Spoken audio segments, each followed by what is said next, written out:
தாவேகாவது திமுக பயந்து பண்ணிட்டு இருக்காங்களோ? திமுக என்ன பயப்படாம இதெல்லாம் பண்ணிட்டு இருக்கீங்கன்னு நினைக்கிறீங்க? என்ன தேவை இருக்கு பயப்படுறது? திமுக என்ன தேவை இருக்குதா? எங்க வேலை வேண்டுமா? ப்ளூ ஓஷன் இருக்கிறது. 10th 12th டிப்ளமோ டிகிரி படித்தவர்களுக்கு உணவு, தங்குமிடம், இஎஸ்ஐ, பிஎஃப் இன்சூரன்ஸ் உள்ளிட்ட சலுகைகளுடன் அனுபவத்திற்கேற்ற நல்ல சம்பளம் 15,000 முதல் 30,000 வரை. பெண்களுக்கு முன்னுரிமை. 2,000க்கும் மேற்பட்ட வேலை வாய்ப்புகள் உள்ளன. இப்போதே தொடர்பு கொள்ளுங்கள். Blue ocean. ஒவ்வொரு மதங்கள்லையும் எப்படி ஹேண்டில் பண்ணப்படுது? அரசாங்க தலையீடு இல்லாம அங்க இருக்கக்கூடிய அந்த மதத்தை சார்ந்தவர்கள், அந்த வாரியத்தை சார்ந்தவர்கள், ட்ரஸ்டை சார்ந்தவர்கள் நிர்வகிக்கிறாங்க. அப்போ இஸ்லாமிய மதத்தில் மட்டும் இந்த வக்ஃபு வாரியத்திற்கு எதற்காக அரசாங்கத்தின் தலையீடு இருக்கு? எதற்காக ஆட்சியருக்கு அதிகாரம் கொடுக்கணும்? எதற்காக நான் முஸ்லிம்ஸை உள்ள கொண்டு வரணும்? தமிழக முதல்வர் வக்ஃபு திருத்த சட்ட மசோதா எதிராக தானே இருக்கிறாரு. சட்டமன்றத்தில் பேசினாரு. ஏங்க எதிராக இருக்கிறாரு, சட்டமன்றத்தில் பேசுறாருன்னா நீங்க நீட்டுக்கு எதிராக கூட தான் அவர் இருக்கிறான்னு சொல்லிட்டு இருக்காரு. சட்டமன்றத்தை தீர்மானம் நிறைவேற்றுறாரு, ரகசியம் தெரியினாரு, நிறைவேற்றிட்டாரா? நீட்டை நீக்கிட்டாரா? கச்சத்தீவை மீட்கிறேங்கிறாரு. கச்சத்தீவை தாரவாத்ததே திமுக தான். இன்னைக்கு தீர்மானம் போடுறாங்க கச்சத்தீவை மீட்கிறேன்னு சொல்லிட்டு மீட்கிறாங்களா? இவங்க போடுறது பூராவே நாடகம் தான். நம்ம தெளிவா சொல்லிக்கிட்டு இருக்கோம். இந்த திமுகவுடைய ஆட்சியில் இருக்கக்கூடிய ஒரு உயர் அதிகாரி அதிகாரத்தை பயன்படுத்தி ஒவ்வொரு மீடியாவுக்கும் போன் செய்ய வச்சு மிரட்டி எப்படியாவது இந்த செய்தியை நீங்க வந்து தாவேகாவுக்கு எதிராக போட்டே ஆகணும், தாவேகாவுக்கு எதிராக இந்த செய்தியை பரப்பி இருக்கிறாங்க. இன்னைக்கு ஒட்டுமொத்தமா பயந்து நாங்க ஒரு இஃப்தார் நோன்பு நடத்தினோம்னா அடுத்த நிமிஷம் இஸ்லாமியர்களே மிக கேவலமா பேசிக்கிட்டு இருக்காங்க திமுகவில். ஏன் அந்த பயம் வருது? இஸ்லாமியர்களை கேவலமா பேசலாம் கூட பயம் வந்துருச்சு இல்ல? சிவாஜி கிருஷ்ணமூர்த்தி ஆரம்பத்திலிருந்தே அதை அப்படி பேசக்கூடிய நபராக தான் ஆரம்பத்திலே அப்படி பேசுறாரு, ஆபாசமா பேசுறாரு. திமுக வச்சு அழகு பார்க்கலாமா? உங்களை ஆர்எஸ்எஸோடையும் தொடர்புபடுத்தி பேசுறாங்களே. இப்போ அரசியல் தெரிஞ்சவனா இது ஒரு வாதத்தை வைப்பான். 2024 ஒரு பிரபல இந்திய அளவில் இருக்கக்கூடிய ஒரு பிரபல மீடியா இதே செய்தியை வெளியிட்டு இருக்கு. டெலிகிராஃப் கல்கட்டாவில் இது வெளியா இருக்குது. அதே போல பல செய்தி நிறுவனங்கள் இந்த செய்தி வெளியா இருக்கு. ஆதாரத்தை தரம் போடுங்க. அப்பெல்லாம் நீ என்ன பண்ணிட்டு இருந்த? சும்மா அறிவாலயத்துக்கு உள்ள போயிட்டு வந்து அறிவு வளர்ந்துருமா?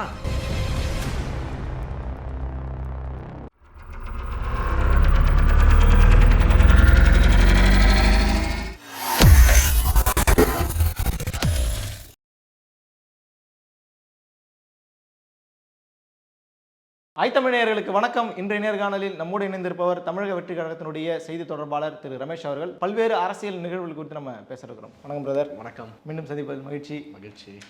நான் குற்றச்சாட்டுலேருந்தே ஆரம்பிக்கலாம் இருக்கேன் பிரதர். இந்த குற்றச்சாட்டுகள் தான் எப்போவுமே நமக்கு எதிராக இருக்கும். வக்ஃபு திருத்த சட்ட மசோதாவுக்கு எதிராக வழக்குகள் பல்வேறு கட்சிகளும் வழக்குகள் தாக்கல் செஞ்சாங்க. ஒரு வழியாக நீதிபதியே வந்து அதை தடுத்து நிறுத்தி சில விதிமுறைகள்லாம் கட்டுப்பாடெல்லாம் விதிச்சாங்க. ஒரு பக்கம் இஸ்லாமிய மக்களுக்கு மிகப்பெரிய ஒரு கொஞ்சம் ஆறுதலாக இருந்தால் கூட அதுக்கு பின்னாடி சில அரசியல் நடந்துட்டு இருக்கிறதாக நம்ம தொடர்ச்சியாக பார்த்துட்டு இருக்கோம். குறிப்பாக இந்த வக்ஃபு திருத்த சட்ட மசோதா குறித்து நீதிமன்றம் கொடுத்த உத்தரவுக்கு பிறகு ஒவ்வொருத்தரும் அதை சொந்தம் கொண்டாட ஆரம்பிச்சாங்க. எங்களுடைய முயற்சியால தான்ன்ற மாதிரி. கூடுதலாக விஜய் அவர்களும் தவிக தலைவர் விஜய் அவர்களும் அதை சொந்தம் கொண்டாடினார். உடனே உங்க மேல ஒரு கூட்டமே வந்து பாஞ்சாங்க. நீங்க என்ன பண்ணீங்கன்னு உங்களை வந்து நீங்க எதுக்கு சொந்தம் கொண்டாடுறீங்க மாதிரி பாஞ்சாங்க. உண்மையிலேயே வக்ஃபு திருத்த சட்ட மசோதாவில் தாவேகாவினுடைய பங்களிப்பு எந்த அளவுக்கு இருந்துச்சு? முதல்ல இந்த வக்ஃபு சட்ட திருத்த மசோதாவை பொறுத்த வரைக்கும் நம்ம வெளிப்படையாக நம்முடைய ஆதரவை இஸ்லாமிய பெருமக்கள் பக்கம் என்று நம்ம தெரிவித்தோம். இந்த சட்டம் அவர்களுடைய உரிமைகளுக்கு எதிரானது, அவர்களுடைய மதம் சார்ந்த விஷயத்துல இது போன்ற தலையீடுகள், அரசியல் தலையீடுகள் இருக்கக்கூடாது அப்படின்றதுல நம்ம மிக தெளிவா இருந்தோம். களத்துல நின்று அதற்காக தான் அந்த வக்ஃபு சட்டத்திருத்த மசோதாவிற்கு எதிராக மாவட்ட வாரியாக நம்ம வந்து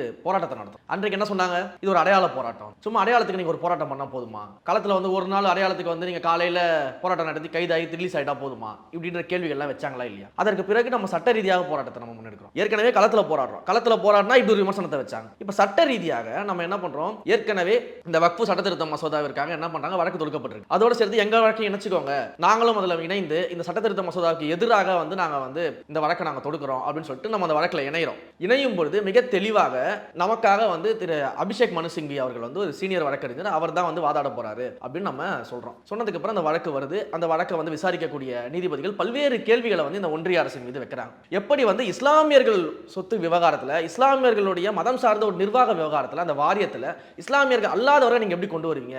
ஒரு இந்து கோயிலில் வந்து அதோட நிர்வாகத்துக்குள்ள இந்துக்கள் அல்லாதவர்கள் கொண்டு தான் நீங்க ஏத்துப்பீங்களா அப்படின்ற கேள்விகள்லாம் அவங்க முன் வச்சிருக்காங்க. எப்படி நீங்க ஒரு ஆட்சியருக்கு நீங்க அதிகாரம் கொடுப்பீங்க? நம்ம சேனல்ல நம்ம பேசியிருக்கோம். எப்படி நீங்க ஒரு ஆட்சியருக்கு அதிகாரம் கொடுக்குறீங்க? அது எப்படி சரியான முறையில் இருக்கும் என்ற கேள்விகள் எல்லாம் வந்து முன்வைத்து இடைக்காலமாக இந்த வழக்கு முடிகிற வரைக்கும், இந்த வழக்கில் வந்து முழுமையான ஒரு தீர்ப்பு வர வரைக்கும் புதிய நிர்வாகிகள் எதையும் நியமிக்க கூடாது இந்த சட்டத்திருத்தத்தின்படி அப்படின்றத உத்தரவு கொடுத்திருக்காங்க. அதே போல வந்து இந்த வக்ஃபு சட்டத்திருத்தத்தை பொறுத்த வரைக்கும் அந்த சொத்துக்களின் மீது அந்த நடவடிக்கையும் எடுக்கக்கூடாது அப்படின்ற ஒரு உத்தரவையும் பிறப்பிச்சிருக்கிறாங்க. இதுல பார்க்க வேண்டிய ஒரு முக்கியமான விஷயம் என்னன்னா, திரு கபில் சிபில் அவர்களும் அதே போல நம்மளுடைய அபிஷேக் மனு சிங்வி அவர்களும் மிக திறமையான வாதத்தை வந்து அங்க முன் வச்சிருக்காங்க. இல்ல அவங்க என்ன குற்றச்சாட்டு வைக்கிறாங்கன்னா, இப்போ உங்களுடைய கேஸ் டீடைல்ஸ் எடுத்து பார்க்கும்போது பெட்டிஷனர் அட்வொகேட்ஸ் பேர் வந்து யாஷ் எஸ் விஜய் அப்படிங்கிற மாதிரி தான் வந்து, ஆனா உங்களுக்கு ஃபைலே ஆகலன்னு சொல்லி இந்த போட்டோஸ் எல்லாம் கூட எடுத்து போட்டுருப்பாங்க. நீங்க கூட கவனிச்சிருப்பீங்கன்னு நினைக்கிறேன். அதுக்கு தான் நம்ம நேத்தி நம்மளுடைய அஃபிஷியல் ஹேண்டில் இருந்து, நம்மளுடைய ஹெட் குவார்ட்டர்ஸ் ஹேண்டில் இருந்து நம்மளுடைய வழக்கு எங்க லிஸ்ட் ஆயிருக்கு, நம்ம வழக்குக்காக வாதாடின வழக்கறிஞர்கள் யார் யாரு, அதுல திரு அபிஷேக் மனு சிங்வி அவர்களுடைய பெயர் வந்து இருக்குது.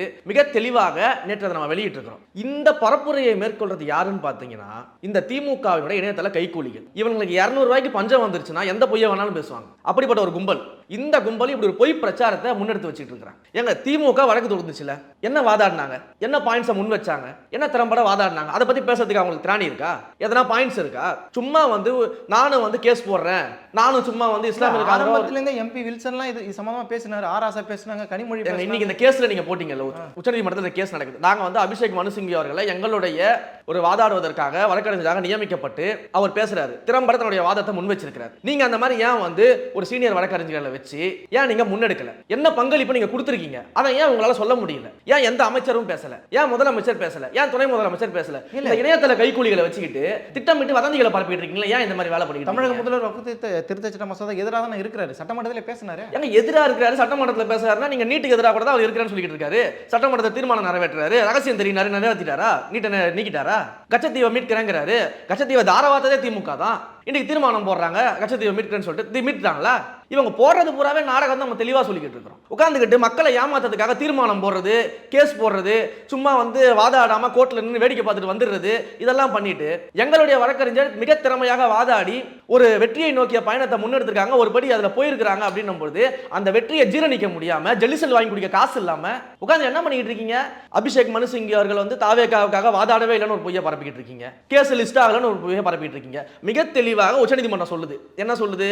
இந்த வழக்குல பல்வேறு மனுக்கள் வந்திருக்குது. என் நம்பர் ஆஃப் மனுக்கள் வந்திருக்கு, 72க்கும் அதிகமான மனுக்கள். இந்த மனுக்கள் எல்லாத்தையும் நம்ம வந்து தனித்தனியா வந்து அந்தந்த மாநில கோர்ட்டுகளுக்கு அனுப்பி விசாரிக்கிறதா, இல்ல இங்கேயே ஒட்டுமொத்தமாக ஒரே வழக்கா விசாரிக்கிறதா என்பதெல்லாம் கேட்டு, அப்படி விசாரிக்கிற மாதிரி தான் என்னென்ன பாயிண்ட்ஸ் எல்லாம் நம்ம டிஸ்கஸ் பண்ணணும்ன்றதை கேட்டு ஒரே வழக்காக உச்சநீதிமன்றம் அதை எடுத்து விசாரித்துக் கொண்டிருக்கிறது. அதுல சீனியர் லாயர்ஸ் யார் யாரெல்லாம் தன்னுடைய வாதங்களை முன்வைக்கிறாங்களோ வச்சிட்டு இருக்காங்க. நம்முடைய சார்பாக அபிஷேக் மனு சிங் வச்சிருக்காரு. மிக தெளிவா எல்லாமே ஒரே வழக்காக விசாரிக்கணும் உச்சநீதிமன்றம் சொல்லும் பொழுது எப்படி லிஸ்ட் ஆகாம போகும், எப்படி வழக்கு ஏற்றுக்கொள்ளப்படாம போகும்? ஒரே வழக்காக விசாரிக்கும் பொழுதே வழக்கு ஏற்றுக்கொள்ளப்பட்டது தான் அர்த்தம். அடிப்படை அறிவு இருக்கா திமுகவுக்கு? அப்ப எதுக்காக இப்படி ஒரு கட்டமைப்பு செய்யறாங்கன்றது அதுதான் வர என்ன இவங்களுக்கு பிரச்சனை அப்படின்னா, நம்ம சட்ட ரீதியாக ஒரு வழக்கை தொடர்ந்து ஒரு மூத்த வழக்கறிஞர் அதுக்காக அப்பாயிண்ட் பண்ணி 16 பேர் கொண்ட லாயர்ஸ் டீமை வச்சு நம்ம திறம்பட வாதத்தை வைத்து நம்ம வந்து ஒரு வெற்றி படிக்கட்டை நோக்கி நம்ம போயிட்டு இருக்கோம். இஸ்லாமியர்களோட உரிமையை பாதுகாக்க நம்ம போயிட்டு இருக்கோம். இந்த வெற்றியை ஜீரணிக்க முடியாம, இந்த வெற்றிக்கான கிரெடிட்ஸை வந்து தாவேகா கிடைக்குது, மக்கள் வந்து இதை வந்து பெருமையாக பேசுகிறார்கள், இஸ்லாமிய பெருமக்கள் வந்து தாவேகா மிக பெரிய அளவில் நம்புகிறார்கள், அன்பை செலுத்துகிறார்கள், ஏத்துக்க முடியாம வயிற்றெரிச்சல்ல இந்த மாதிரியான பொய் புரளி எல்லாம் பரப்பிட்டு இருக்கு. இப்படிப்பட்ட ஒரு கேவலமான செயலை எந்த அரசாங்கமா செய்யுமா? எந்த ஆளுகின்ற கட்சியா செய்யுமா? நீங்க நின்னு செய்ய வேண்டிய விஷயம் இதெல்லாம். ஏன் நீங்க ஏன் சீனியர் லாயர் லிஸ்ட் போடல? நீங்க ஒரு சீனியர் லாயர்ஸை வந்து அரசாங்கத்தின் சார்பாக ரெக்ரூட் பண்ணி அங்க போய் அப்பாயின்மெண்ட் பண்ணி ஏன் மிகப்பெரிய அளவில் நீங்க வாதங்களை முன்னெடுக்கல? ஏன் வேடிக்கை மட்டும் பார்த்துட்டு வந்தீங்க? எதற்காக இந்த வேலை உங்களுக்கு? அப்போ ஒண்ணு மக்களுக்கு நீங்க செய்யணும், இல்ல செய்யறவங்களை பாராட்டிட்டு போகணும். இது ரெண்டுமே பண்ணாம இணையதளத்துல ஒரு 3ஆம் தள கைக்கூலிகளை வச்சுக்கிட்டு தவறா பரப்பி விடுறது, பொய் பேசுறது, புரளியை கலப்புறது, இதெல்லாம் பண்ணிக்கிட்டு இருந்தீங்கன்னா மக்கள் எப்படி உங்களை மதிப்பாங்க?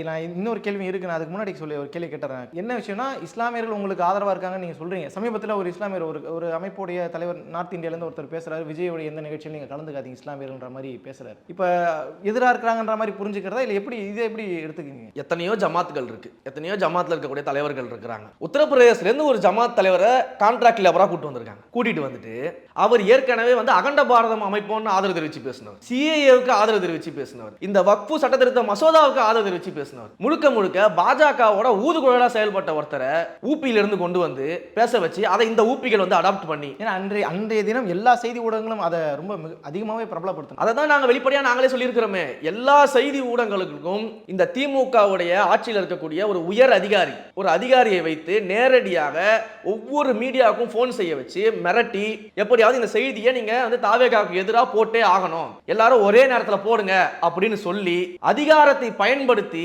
தாவேகாவுக்கு எதிராக இந்த செய்தியை பரப்பி இருக்கிறாங்க. தாவேகாவது திமுக பயந்து பண்ணிட்டு இருக்காங்களோ? திமுக பயப்படாம இதெல்லாம் பண்ணிட்டு இருக்கீங்கன்னு நினைக்கிறீங்க? என்ன தேவை இருக்கு பயப்படுறது? திமுக என்ன தேவை இருக்குதா? எங்களுடைய கட்சி இன்றைக்கு மாபெரும் கட்சியா வளர்ந்துட்டு இருக்குது. 2026 ஆட்சி அமைக்க போற கட்சி.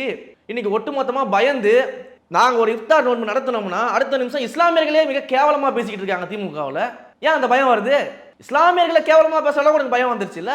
சிவாஜி கிருஷ்ணமூர்த்தி ஆரம்பத்திலிருந்தே அது அப்படி பேசக்கூடிய நபராக தான் ஆரம்பத்திலே அப்படி பேசுறாரு, ஆபாசமா பேசுறாரு. திமுக வச்சு அழகு பார்க்கலாமா? திமுக எம்எல்ஏ போஸ்டிங் கொடுத்துருவோமா? திமுக மினிஸ்டர் ஆக்கிடலாமா? இல்ல ஏற்கனவே இருக்க மினிஸ்டர் ஆபாசமா பேசினாரு அப்படின்னா அவரை வந்து கட்சியில இருந்து மட்டும் நீக்கிட்டு சஸ்பெண்ட் பண்ணி வச்சுட்டு அவருக்கு எதிராக நீங்க ஒரு கருத்து கூட சொல்லலாம் உங்களை குற்றச்சாட்டு வைக்கிறாங்க பொன்முடி. ஏன்னா திமுகவில் ஒருத்தர் ஆபாசமா பேசினா பரவாயில்ல, தினம் ஒருத்தர் ஆபாசமா பேசிக்கிட்டு இருப்பாங்க. எங்களுக்கு இந்த ஆபாச கருத்துக்கெல்லாம் பதில் சொல்றது தான் வேலையா? ஆபாச கருத்து பேசுறதுன்னு ஒரு கட்சி நடத்திட்டு இருக்காங்க, அதுக்கு பதில் சொல்றதுக்காக நாங்க கட்சி நடத்திட்டு இருக்கோம். நாங்க மக்களுக்காக கட்சி நடத்துறோம். ஆபாச கருத்துக்கு பதில் சொல்லலாம் நாங்க கட்சி நடத்தல. அதுக்கெல்லாம் வேற ஆளா போய் பாருங்க.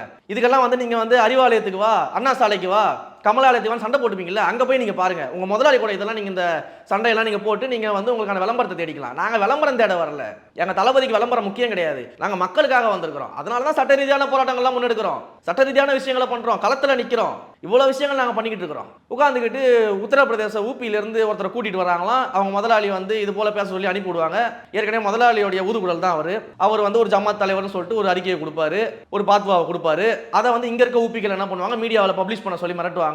அதிகாரத்தை துஷ்பிரயோகம் பண்ணி இந்த அதிகாரத்தை வச்சு எப்படா எங்களுக்கு எதிராக ஒரு விஷயத்தை பண்ணலாம்னு சொல்லிட்டு ஊபியில இருந்து கொண்டு வந்தவரை வந்து இங்க இருக்கக்கூடிய ஊபிகள் வந்து எடுத்து வச்சுக்கிட்டு கான்ட்ராக்ட் லேபரா யூஸ் பண்ணிக்கிட்டு எங்களுடைய தமிழக வெற்றி கழகத்துக்கு எதிராக ஒரு மிகப்பெரிய ஒரு வலையை பின்னிக்கிட்டு இருக்காங்க. இதெல்லாம் பலிக்கவே பலிக்கல. இல்ல அவர் பேசுனதுக்கு எதிராக தமிழ்நாட்டில் பல இஸ்லாமியரும் சமூக வலைதளங்கள்ல அதற்கு எதிராகலாம் கருத்து தெரிவிச்சதை நம்மளால பார்க்க முடிகிறது. நீங்க களத்திலையும் சமூக வலைதளங்கள் இணையதளங்களையும் எடுத்து பார்த்தீங்கன்னா இஸ்லாமியர்கள் தமிழக வெற்றி கழகத்திற்கு மிகப்பெரிய அளவில் ஆதரவா இருக்கிறாங்க. அவர் சொல்றதுலாம் அவங்க எடுத்துக்கவே இல்லை. ஏன்னா ஒவ்வொரு இஸ்லாமிய பெருமக்கள் மட்டும் இல்லைங்க, எல்லா தரப்பு மக்களுமே எங்க தலைவரை ஏத்துக்கிட்டாங்க. ஏன்னா இன்றைக்கு இருக்கக்கூடிய ஆட்சியாளர்களும் சரி, ஆளுங்கட்சியும் சரி, இதுக்கு முன்பு இருந்த ஆண்ட கட்சியும் சரி, எப்படி எல்லாம் இந்த சிறுபான்மை மக்களை ஏமாத்திட்டு நம்ம பார்த்துட்டு தானே இருக்கோம். அப்ப இது போன்ற ஒரு சூழல்ல அவர்கள் வந்து மீண்டும் இவர்களை நம்பி ஏமாற தயாரா கிடையாது. ஆனா உங்களை RSS ஓடையும் தொடர்பு படுத்தி பேசுறாங்களே இப்போ இந்த RSS இந்த வக்ஃப் சம்பந்தப்பட்ட வழக்குல இந்த RSS-ஓட தொடர்படுத்தி பேசுறாங்க பாத்தீங்களா? மிகப்பெரிய அளவுல இந்த திமுக மேடைகள்ல வந்து இவர்கள்லாம் வந்து ட்ரெயின் அப் செய்யப்பட்டு திட்டமிட்டு ஒரு விஷயத்தை தவறா திரித்து மக்கள்கிட்ட கொண்டு போய் சேர்க்கிறதுக்கு வேலை செய்யற கும்பல். அதற்கு திமுக பேமெண்ட் பண்ணிக்கிட்டு இருக்கு. இந்த வேலைகளை அவங்க பண்ணிக்கிட்டு இருக்காங்க. இதுதான் அவங்களுக்கு வேலையே. அவங்க அரசியல் பேசுறது வேலை கிடையாது, கருத்தியல் ரீதியா பேசுறது வேலை கிடையாது, மக்கள் பிரச்சனையை பேசுறது வேலை கிடையாது, தமிழக வெற்றி கழகத்துக்கு எதிராக பேசுறது மட்டும் தான் வேலை. என்ன கருத்து அப்படி பேசிட்டு இருக்காங்க? நம்மளுடைய அஃபிடவிட்ல வந்து ஒரு விஷயத்தை மென்ஷன் பண்ணியிருக்கோம். கத்தோலிக்க தேவாலயங்களுக்கான சொத்துக்கள் வந்து கிட்டத்தட்ட 20,000 கோடி இருக்கு. இதை வந்து அவர்களுடைய ட்ரஸ்ட்டுகள் மூலமாக அவர்கள் நிர்வகிச்சுட்டு வராங்க. ஸோ இதில் அரசாங்கத்தின் தலையீடு கிடையாது, அவர்கள் சுதந்திரமாக இதெல்லாம் வந்து நிர்வகிச்சுட்டு வராங்க அப்படின்னு நம்ம வந்து கொடுத்துருக்கோம். இது என்ன விஷயம்? முதல்ல அந்த ஒரு பத்தியை மட்டும் எடுத்து வச்சு அந்த ஒரு பேப்பரை மட்டும் ஆட்டி பேசிக்கிட்டு இருக்கீங்க. ஒட்டுமொத்தமா எங்களுடைய அஃபிடவிட்டை மொத்தமா படிச்சிங்களா? ஒட்டுமொத்தமா அந்த அஃபிடவிட்ல இருக்க விஷயத்தை பார்த்தீங்களா? எங்க ஒரு மதம் சார்ந்த ஒரு பிரச்சனைக்கு நம்ம ஒரு அஃபிடவிட் தாக்கல் பண்றோம், ஓகேங்களா? அப்போ ஒவ்வொரு மதங்கள்லையும் இந்த சொத்துக்கள் எப்படி ஹேண்டில் செய்யப்படுது, இந்த சொத்துக்கள் எந்த வகையில் கையாளப்படுது அப்படின்றத நம்ம ஒரு மேற்கோள் காட்டணும். அந்த கம்பாரிசன் நம்ம காட்டணும். ஒரு விஷயத்தை எடுத்து வைக்கும் போது நம்ம கம்பாரிசன் சொல்லுவோம். இப்போ நம்ம ரெண்டு கட்சியை பத்தி பேசுறோம்னா அந்த ரெண்டு கட்சியோட செயல்பாடுல கம்பேர் பண்ணாதான் தெரியும் யார் பெட்டர்னு சொல்லிட்டு. அப்போ நம்ம ஒவ்வொரு மதங்கள்ல இந்த சொத்துக்கள் எப்படி ஹேண்டில் பண்றதுன்னு நம்ம அந்த விஷயத்தை கம்பேரிட்டிவ் ஸ்டேட்மெண்ட்டா அங்க நம்ம கொடுக்குறோம். இது வந்து RSS-ஓட லிங்க்ல இருக்கிற ஆர்கனைசர் பத்திரிகையில வந்துருச்சு. அதை எதிர்ப்புகளால வந்து டெலீட் பண்ணிட்டாங்க. அதையே எடுத்து நீங்க போட்டிருக்கீங்க. அப்ப நீங்க RSS கைகூலி தானே? இது பைத்தியக்காரத்தனமான வாதமா இல்ல? அரசியல் தெரிஞ்சவனா இது மாதிரி வாதத்தை வைப்பானா? எந்த ஒரு அரசியல் கட்சியாவது இதை போய் ஆமோதிக்குமா? 2024 ஒரு பிரபல இந்திய அளவில் இருக்கக்கூடிய ஒரு பிரபல மீடியா இதே செய்தியை வெளியிட்டு இருக்கு. டெலிகிராஃப் கல்கட்டாவில் இது வெளியா இருக்குது. அதே போல பல செய்தி நிறுவனங்கள் இந்த செய்தி வெளியா இருக்கு. ஆதாரத்தை தரம் போடுங்க. அப்பெல்லாம் நீ என்ன பண்ணிட்டு இருந்த? சும்மா அறிவாலயத்துக்கு உள்ள போயிட்டு வந்து அறிவு வளர்ந்துருமா? அங்க போய் கும்பிட்டு போட்டு வந்து அறிவு வளர்ந்துருமா? முரசொலியை மட்டும் படிச்சா போதுமா? மற்ற பேப்பர்லாம் படிக்க தேவையில்லையா? முரசொலி படிச்சா அறிவாளின்னு என்ன வேணா பேசிட்டு இருப்பியா? மற்ற பேப்பர் படிக்கலாம் முட்டாளா? அப்போ 2024 பல மீடியாக்கள் இதை பப்ளிஷ் பண்ணியிருக்கு. அப்பெல்லாம் என்ன பண்ணிட்டு இருந்த? இப்போ ஆர்கனைசர் பத்திரிகையில வந்துருச்சு, எதிர்ப்பு தெரிவிச்சிட்டோம், அதே கருத்தை நீங்க போட்டுட்டீங்க. ஒரு கம்பேரிட்டிவ் ஸ்டேட்மெண்ட் கொடுத்துருக்கோம். அதை கோர்ட்டு பார்க்க போகுது, நீதிபதிகள் அதை பார்க்க போறாங்க. புரியுதுங்களா? இது நடக்க போகுது, விவாதம் நடக்க போகுது. அப்போ என்ன பிரச்சனை, இங்க என்ன கான்செப்ட் அப்படின்றதை பார்க்கறதே கிடையாது. ஒவ்வொரு மதங்களையும் எப்படி ஹேண்டில் பண்ணப்படுது, அரசாங்க தலையீடு இல்லாம அங்க இருக்கக்கூடிய அந்த மதத்தை சார்ந்தவர்கள், அந்த வாரியத்தை சார்ந்தவர்கள், ட்ரஸ்டை சார்ந்தவர்கள் நிர்வகிக்கிறாங்க. அப்போ இஸ்லாமிய மதத்தில் மட்டும் இந்த வக்ஃபு வாரியத்திற்கு எதற்காக அரசாங்கத்தின் தலையீடு இருக்கு? எதற்காக ஆட்சியருக்கு அதிகாரம் கொடுக்கணும்? எதற்காக நான் முஸ்லிம்ஸை உள்ள கொண்டு வரணும் அப்படின்னு நம்ம கேட்கிறோம். அப்போ இந்த அரசாங்கத்தின் தலையீடை வந்து மற்ற மதங்களுக்கு இருப்பது போல தலையீடு இல்லாம அவர்களே சுதந்திரமாக நிர்வகிக்கணும் அப்படின்ற ஒரு கம்பேரிட்டிவ் ஸ்டேட்மெண்ட்காக நம்ம கொடுக்கிறோம். இதை தான் உச்சநீதிமன்ற நீதிபதிகள் கேட்கறாங்க. ஒரு இந்து கோயில் இருக்கு, அந்த இந்து கோயிலுக்கு சொத்துக்கள் இருக்கு, அதை நிர்வகிக்கிறாங்க. அந்த இடத்துல வந்து ஒரு இந்துக்கள் அல்லாதவரை கொண்டு வந்தா நீங்க ஒத்துப்பீங்களா? அந்த மாதிரியாக எங்கேயாவது இருக்கா அப்படின்னு கேட்கும்போது இந்த ஒன்றிய அரசினுடைய வழக்கறிஞர் என்ன சொல்றாங்க, அதற்கான எக்ஸாம்பிள்லாம் இல்ல, எக்ஸாம்பிள்லாம் சொல்ல முடியாது. அப்படி வந்து ஒரு மதத்தை சார்ந்தவர்கள் தான், அந்த மதத்தை சார்ந்தவர்கள் தான் இதெல்லாம் நிர்வகிக்கணும்னா நீங்க இந்த வாதத்தை நீங்க எடுத்து நடத்தக்கூடாது, இந்த கேஸ் நடத்தக்கூடாதுன்னு சொல்லி கேட்டு அதற்கு நீதிபதிகள் தலைமையிலே கொண்டு வச்சிருக்காங்க. நாங்க இங்க நீதிபதிகள், எங்களுக்கு மதம் எல்லாம் கிடையாது, இது உள்ள நாங்க உட்கார்ந்துட்டோம்னா நாங்க நீதிபதிகள் எல்லாமே வந்து நாங்க நேர்மையாக சட்டத்தின் பால் பட்டு தான் நாங்க செய்வோம்னு சொல்லியிருக்காங்க. தலைமையிலே கொண்டு வச்சிருக்காங்க. அப்ப இங்க முதலாளி என்ன பார்வையில பாக்குறாளோ அதே பார்வை தான் இவங்களும் பார்த்துட்டு இருக்காங்க. இதனால தான் நம்ம சொல்றோம் அவங்களுடைய முதலாளி பாஜக தான், பாசிசமும் பாயாசமும் ஒன்று தான் நம்ம சொல்லிட்டு இருக்கோம். நான் மறுபடியும் சொல்றேன், வக்ஃபு சட்டத்துக்கு எதிராக தொடர்ச்சியாக அவங்க குரல் கொடுத்துட்டு இருக்காங்க திமுகவினர். நான் அதை தான் சொல்றேன், திரும்ப சொல்லிக்கிட்டு இருக்கிறேன். இவங்க வந்து கண் துடைப்பு நாடகத்துக்காக குரல் கொடுக்கறது மட்டும் இல்ல, வீடியோ போடுறது, படம் காட்டுறது, எல்லா வேலையும் பண்ணுவாங்க. செயல்முறையில என்ன பண்ணீங்க அப்படின்னு நம்ம கேட்கறோம். ஏன் நீங்க உங்களுடைய சீனியர் லாயர்ஸை வச்சு திறம்பட வாதாடல, ஏன் நீங்க பங்களிப்பை கொடுக்கல, ஏன் வேடிக்கை பார்த்துட்டு வெளில வந்துட்டு மூன்றாம் தர அணிகளை வச்சு இந்த மாதிரி பேசிக்கிட்டு இருக்கீங்கன்னு நம்ம கேட்க. அதுக்கு பதில் இருக்கா? நம்ம இவ்வளவு தூரம் சொல்றோம், இத்தனை பத்திரிகைகள் வெளியா இருக்குன்னு சொல்றோம். அப்ப நீ வேணும்னே திட்டமிட்டு ஒரு பொய் பரப்புரையை பண்ணிக்கிட்டு இருக்கிற. இதை பத்தி ஏதாவது திமுகவினர் பேசுறாங்களா, அமைச்சர்கள் பேசுறாங்களா? ஏன் பேசுறது கிடையாது, ஏன் வேடிக்கை பார்த்துட்டு இருக்கீங்க? அப்போ உங்களால ஒரு விஷயத்தை செய்ய முடியல, அதை நாங்க செய்யும் பொழுது வயிற்றெரிச்சல்ல உட்கார்ந்து இது போன்ற வேலைகளை செஞ்சுட்டு. அதாவது வக்ஃபு திருத்த சட்ட மசோதாக்கு எதிராக தாவேக்கு எடுக்கக்கூடிய எல்லா முன்முயற்சிகளையும் நீர்த்து போகிற வேலையை தான் திமுக செஞ்சுட்டு, அதைத்தான் அவர்கள் செஞ்சுக்கிட்டு இருக்காங்க. அதைத்தான் செஞ்சுக்கிட்டு இருக்காங்க. இவங்க ஆட்சியிலையும் ஒன்றும் செய்ய பாருங்க, ஆட்சியில மக்களுக்கு எதுவும் செய்யல, செய்யறவையாவது விட்டு வைக்கப்பான்னு பார்த்தா இந்த மாதிரியான வேலைகள் செய்யறது. இது இவங்களுடைய பேட்டர்னே அதுதானே, இவங்களுடைய ஜீனே அப்படிதானே, இவங்க டிஎன்ஏவே அப்படிதானே. அதனால தானே மிக தெளிவா இருக்கும். பல்வேறு விஷயங்கள் நீங்க பகிர்ந்துருக்கீங்க, மக்கள்கிட்ட கொண்டு போய் சேர்க்கலாம், மக்கள் தெளிவடையட்டும். ரொம்ப நன்றி.